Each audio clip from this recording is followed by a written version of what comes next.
Hey guys, Josie here. So last week the Red Bull Ring once again gave us another fantastic race, this time courtesy of MotoGP. It was a really well deserved victory for Dovi, and the fact that they were battling to the very last corner and the very last chance for Mark to actually make a move was just spectacular. Unfortunately, I did miss the live race because I was travelling down to London, but I have watched the highlights and I was absolutely amazed by some of the moves that were going on. My video is not actually about the on-track battles, it is about the off-track battles. So I'll start with the one that kind of occurred first in, I think it was a couple of weeks ago now, which was Jack Miller and Scott Redding. So it was announced that Jack Miller was going to go to Scott Redding's team Pramac next season. So Jack just put a little thing on Instagram last week. Very happy to announce my future today. First of all, a big thank you to Honda for the last 3 years, straight from Moto 3 to GP. It has been a ride.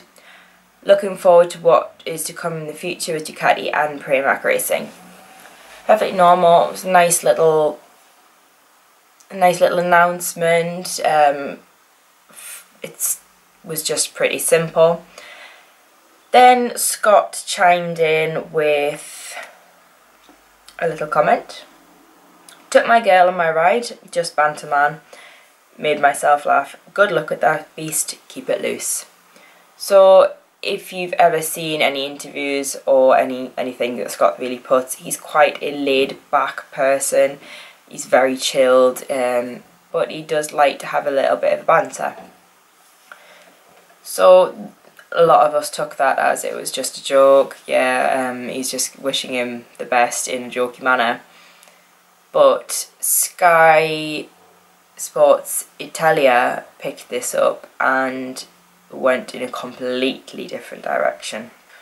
So they released this statement and translated what Scott had said very, very badly. The translation they have released says, "You took my woman and my bike, you're just a banter man. You make me laugh, good luck with that beast, you can keep it, loser." They then go on to say, "A passionate passion mixed with rage and jealousy with that banter man that aims to stifle Miller's pride." In brackets, in the British banter man jargon, he means effeminate. I've lived in the UK my entire life. I have never heard banter man used to make someone sound effeminate. Never in my life. So I don't know where they've got that from. I mean, it's completely bizarre to me. I would have read that in the exact way that the majority of people would have read it and gone with, it's just a bit of a joke with Scott. The fact he said banter man is just, it was put down as two separate words in Scott's post, so I don't know how they've managed to put it together and decide that it's to make Jack sound like a girl. But anyway, now this is my favourite description of someone ever. It moves on to talk about the girl in question. The girl at the centre of the division is Mariella. I can't actually pronounce her surname, so I'm not going to try. A beautiful Dutch umbrella that often accompanied Redding in the paddock.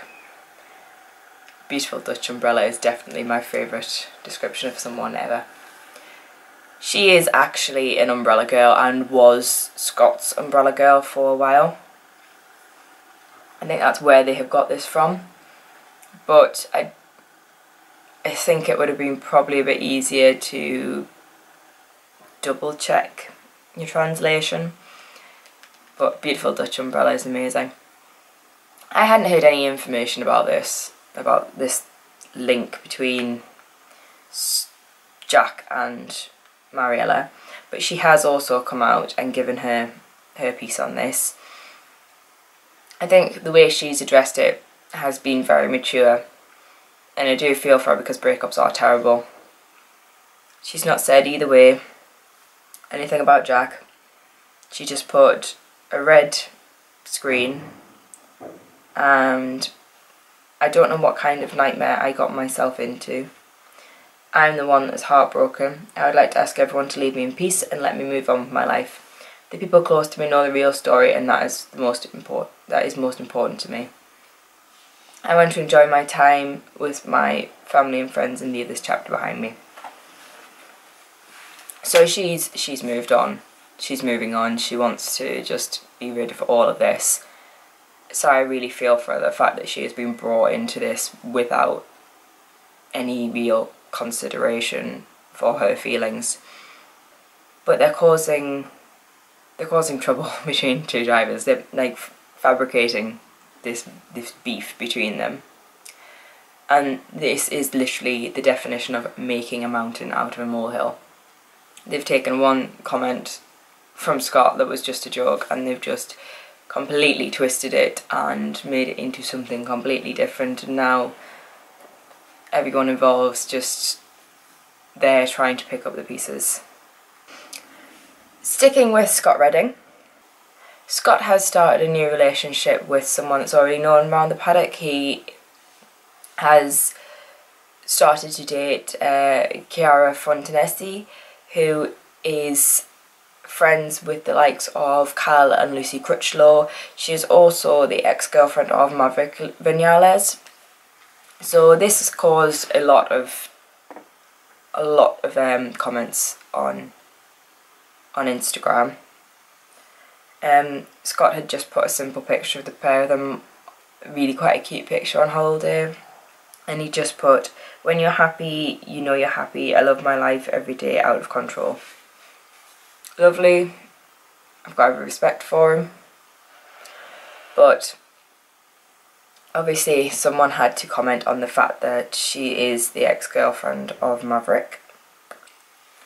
So Chiara came back in a fashion of all guns blazing, but I think she kept her anger quite low-key, so I've got to hand it to her. I would have been shouting, swearing, calling them every name under the sun, and she's actually done really well not to really call them out.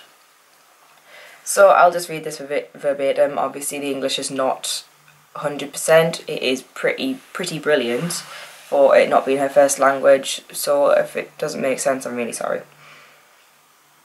So she just put, "I think I don't need more notoriety of what I already built on the years whilst working my ass off all the time. And apart of that, I don't really give a fuck about notoriety. I'm just focused on being the best of myself every day for me and my own happiness, which count much more than the followers or not on a social life, which is not the real life, remember. Peace out. And enjoy life. By the way, I won 4 titles, not thanks to Maverick, but thanks to how I worked with my team and family. I don't need anyone else to make me more popular. I don't need this in my life. I'm basically made of different important values, which is love, loyalty and freedom, and most of all respectful." I've got to hand it to her. That's a brilliant way of handling the situation, and I take my hat off to her.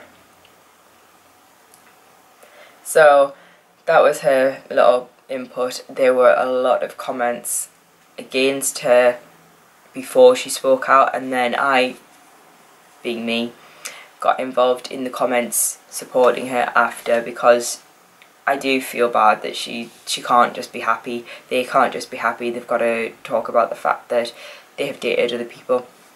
This is literally like saying, like, if having a general connection to someone, you can't date someone else like that. I do genuinely feel sorry for her, because she just wants to be happy, and it's not her fault that she's found someone in a similar area to her ex-boyfriend. But this happens so much. I mean, look at the likes of Fernando Alonso and his girlfriend Linda. She is actually Valentino Rossi's ex-girlfriend. But so fuck. You like who you like, you fall for who you fall for. It's not a case of she's gone out of her way to find another rider in that paddock so that she can rub it in Maverick's face. She doesn't care. Maverick doesn't care. Maverick's got a new girlfriend. No, why can't she just be happy? So, to move away from Scott Redding, he has actually been announced as driving for Aprilia next year. So, this leads us very nicely onto the fact that the next bit is about his future teammate, Aleix Espargaro. Now, this has got to be one of my favourite beefs I've ever seen online, and I've got to hand it to him. It was like the king of all clapbacks. So Simon Patterson came out and did a tweet saying Aleix Espargaro is pretty adamant that he will not ride Red Bull Ring in the wet. Says it's too dangerous, barriers are too close. Fair point. I am totally with Aleix. I don't want to ride around Red Bull Ring on a ridiculously powerful bike at top speeds when it's wet. I mean, you're just asking for trouble. Josh Brooks then commented on it with the blue dress emoji. Now, you could already sense this was going to go downhill pretty fast. If you're going to use the blue dress emoji, you've got to be careful of the fact that how many female races there are around in the likes of Moto3 and Moto2, but also in the other categories. You're just asking to be called sexist. So he had tweeted that. Aleix then quote tweeted him with the blue dress emoji and lots of question marks. Probably giving him a chance to backtrack on what he said or to think about what he has to say, and Josh didn't. Just replies with, "Don't want to ride. Stand aside and let those who would sacrifice anything to be there have a go." Everyone could sense where this was going. It was heading downhill. It was literally like watching a car crash in slow motion.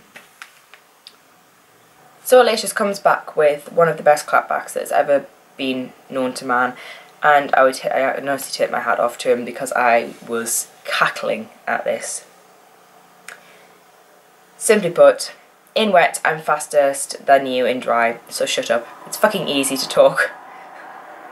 It's fucking easy to talk when you're in the sofa. MotoGP is dangerous, but you will never ride it. Boom! All I can say. Aleix, take a bow. I honestly think that is genuinely one of the best clapbacks I've ever seen, and I've got to take my hat off to him. He stood his ground and he just delivered absolute savagery. I ended up when I read it just being like the applause, every applause gif in the entire world. It was amazing. He has a point. Why should he put his life in danger when he knows he'd be putting his life in danger to do something like drive it in the wet when the barriers are so close? I know people would sacrifice anything to do it, but with the likes of these riders, they have seen others succumb to injuries, like the likes of Louis Samon. They have seen this. They don't want to put their families through it. They don't want it to happen. So if they can avoid doing it, they're not going to go, "Oh yeah, I'll go out and ride at like 200 miles an hour in the wet and possibly lose control of my bike, possibly end up in the barrier, and possibly end up dead." What would be the point? I know it's a high risk adrenaline thing, but it's Aleix's life. If he doesn't want to ride it, he's not going to ride it. Props to him for saying, no, you can't make me go out on the bike and put my life in danger. So props to you, Aleix. I'm with you 100% on that. So that is all for now, guys. I am going to be doing my MotoGP bucket list at some point. I was going to do it this week, but I have been really, really busy, even though it's been my week off. So for now, I'm going to sign off. If you enjoyed my video, give me a thumbs up. I do have other videos as well floating around. Give them a watch, sub me, follow me on Twitter, on Instagram, and have a look at my blog if you really want. I will be trying to do another video next week after the MotoGP and the F1 race. However, I am at work, so it's just going to be a case of doing it when I can. For now though, tell me your favourite online beefs, be it MotoGP, F1, endurance, anything motorsports related. Tell me your favourite beefs. And for now, ciao!